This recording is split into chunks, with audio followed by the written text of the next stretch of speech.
Pakistan stock exchange میں تیزی کا رجحان، انڈیکس نئی بلند ترین سطح پر پہنچ گیا۔ پاکستان سٹاک ایکسچینج میں آج تیزی کا رجحان ہے، جس کے نتیجے میں انڈیکس نئی بلند ترین سطح پر پہنچ گیا۔ کاروباری ہفتے کے پہلے ہی دن بازار حصص میں 997 پوائنٹس کی تیزی کے ساتھ مارکیٹ کا آغاز ہوا، جس کے نتیجے میں KSE100 انڈیکس بڑھ کر 1,70,862 پوائنٹس کی نئی بلند ترین سطح پر پہنچ گیا۔ بعد ازاں مارکیٹ میں اتار چڑھاؤ جاری رہا اور مجموعی طور پر 525 پوائنٹس کی تیزی کے ساتھ انڈیکس 1,70,369 پوائنٹس کی سطح پر آ گیا، جس کے بعد مزید بڑھتے ہوئے 974 پوائنٹس کے اضافے سے 1,70,829 پوائنٹس کی سطح کو چھو گیا، جو کہ بدستور بازار حصص کی بلند ترین شرح ہے۔ واضح رہے کہ پاکستان سٹاک ایکسچینج کے لیے رواں سال غیر معمولی رہا ہے، جہاں بینچ مارک KSE100 انڈیکس میں تقریباً 40% اضافہ ہوا، جو خطے کی بیشتر منڈیوں سے کہیں بہتر کارکردگی ہے۔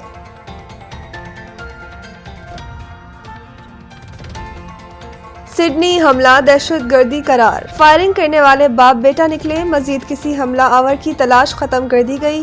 پولیس کے مطابق حملے میں ملوث افراد باپ بیٹا تھے، جن میں سے ایک حملہ آور ہلاک جبکہ دوسرا شدید زخمی حالت میں زیر علاج ہے۔ نیو ساؤتھ ویلز پولیس نے پریس کانفرنس میں بتایا کہ یہ فائرنگ یہودی برادری کی ایک تقریب کے دوران کی گئی۔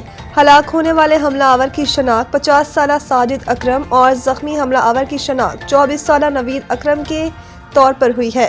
پولیس کے مطابق ساجد اکرم گزشتہ 10 برس سے اسلحہ لائسنس کا حامل تھا اور ایک گن کلب کا باقاعدہ رکن بھی تھا۔ اس کے قبضے سے 6 ہتھیار برآمد کیے گئے ہیں، جن کے فائرنگ واقعے میں استعمال ہونے یا نہ ہونے کی تحقیقات جاری ہے۔ پولیس نے جائے وقوع کی قریب سے 2 فعال دیسی ساختہ دھماکہ خیز مواد بھی برآمد کیے، جنہیں محفوظ بنا دیا گیا ہے۔ حکام کا کہنا ہے کہ مزید کسی حملہ آور کی تلاش ختم کر دی گئی ہے، تاہم واقعے کے مرکوحات اور پس منظر کی تحقیقات جاری ہے۔ فائرنگ کے نتیجے میں 16 افراد ہلاک اور 40 زخمی ہوئے۔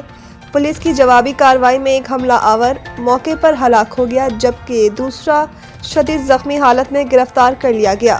واقعے کے بعد آسٹریلوی حکومت نے یوم سوگ کا اعلان کیا ہے اور سرکاری عمارتوں پر قومی پرچم سرنگوں رہے گا۔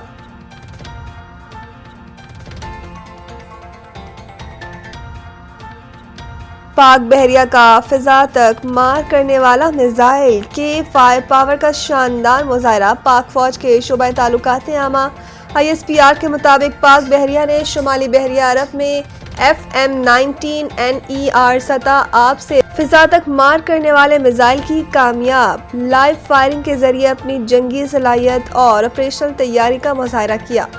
بتایا گیا ہے کہ فائر پاور کے اس مظاہرے کے دوران انتہائی تیزی سے فضائی اہداف کو کامیابی سے نشانہ بنایا گیا۔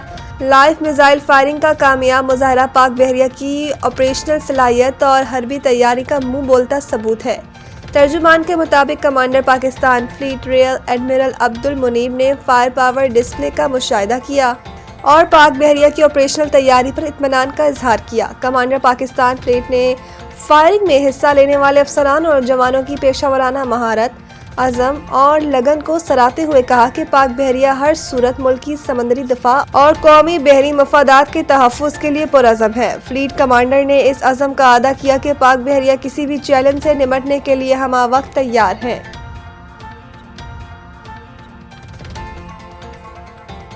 وزیر اعلیٰ سندھ نے پولیو مہم کا افتتاح کر دیا، والدین سے بچوں کو قطرے پلانے کی اپیل۔ کراچی میں پولیو مہم کے افتتاح کے موقع پر مراد علی شاہ نے کہا کہ 15 دسمبر سے شروع ہونے والی 7 روزہ مہم سندھ کے 30 اضلاع کی 1345 UCs میں چلائی جائے گی، جس کے دوران 1.6 کروڑ بچوں کو پولیو سے بچاؤ کے قطرے پلائے جائیں گے۔ انہوں نے کہا کہ پوری دنیا نے اسی طرح اس مرض سے چھٹکارا پایا ہے۔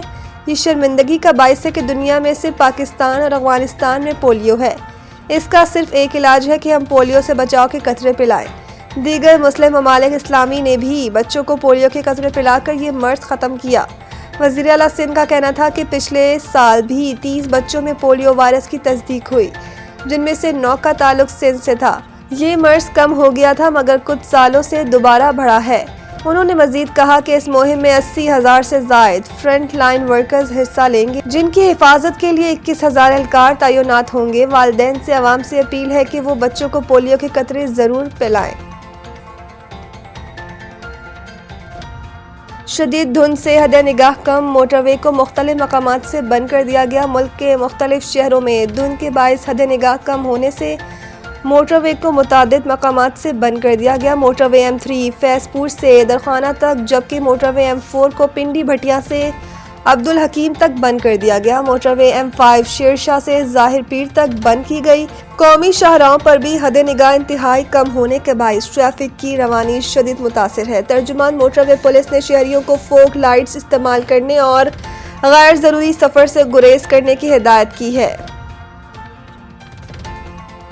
PCB چیئرمین نے HBL PSL 11 کی ونڈو کا اعلان کر دیا۔ HBL PSL کا میلہ اگلے برس 26 مارچ سے 3 مئی تک مختلف شہروں میں سجے گا۔ HBL PSL 11 کے توسیعی مرحلے کی تیاریاں تیز کر دی گئی ہیں تاکہ 6 کے بجائے 8 ٹیموں کو میدان میں اتارا جا سکے۔ پاکستان کرکٹ بورڈ 8 جنوری 2026 کو اسلام آباد کنونشن سینٹر میں نئی ٹیموں کی نیلامی کا انعقاد بھی کرے گا، جہاں HBL PSL کی 2 نئی فرنچائز کے حقوق پیش کیے جائیں گے۔ اس نیلامی کو براہ راست نشر کیا جائے گا، جس سے شفافیت کو یقینی بنایا جائے گا اور دنیا بھر کے ممکنہ سرمایہ کاروں اور کرکٹ شائقین کو عالمی سطح پر رسائی حاصل ہوگی۔ یاد رہے کہ HBL PSL مسلسل بین الاقوامی دلچسپی حاصل کر رہا ہے، جو لیگ کی بڑھتی ہوئی تجارتی قوت، عالمی سطح پر پھیلتے ہوئے اثر و رسوخ اور طویل مدتی ترقی کے امکانات کی عکاسی ہے۔ عالمی شراکت داروں کے ساتھ حالیہ روابط نے لیگ کے کاروباری ماڈل پر اعتماد میں اضافہ کیا ہے اور دنیا کی صف اول کی T20 لیگز میں اس کے اسٹینڈنگ کی تصدیق کی ہے۔